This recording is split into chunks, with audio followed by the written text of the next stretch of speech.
For the first time in 4 months on Sunday, Hamas fired rockets into Tel Aviv. The attack sent millions running into bomb shelters. Hamas launched those rockets out of Rafah, where Israel is fighting to defeat the terror group in its last major stronghold. Hamas is choosing to continue this war by refusing to release our hostages and continuing to attack Israel.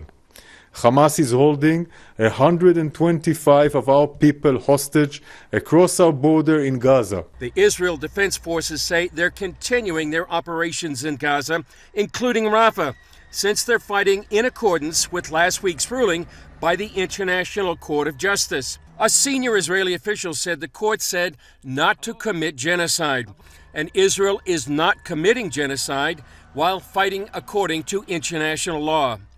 In Rafah, the IDF says it's eliminated the Hamas chief of staff who directed terror activities in Judea and Samaria and was responsible for funding operations in Gaza and attacks where IDF soldiers were killed. Hamas health authorities say at least 35 Palestinians were killed in Israeli airstrikes. Israel says a fire spread into an area with civilians. On Israel's northern border, Hezbollah fired dozens of rockets into Israel. Hezbollah leader Hassan Nasrallah also welcomed the announcement by Norway, Ireland, and Spain they will recognize a Palestinian state. Norway and Spain say they'll do it by tomorrow, May 28th.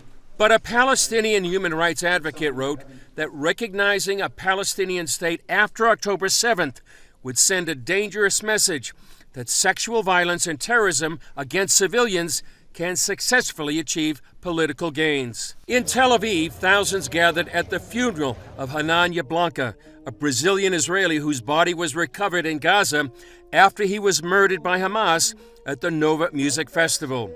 His mother delivered a message to Hamas. I want to say to Hamas, you will never beat us, never, never. The Jews were always murdered because they were Jews. It didn't work for anyone, and it won't work either. Chris Mitchell, CBN News, Jerusalem.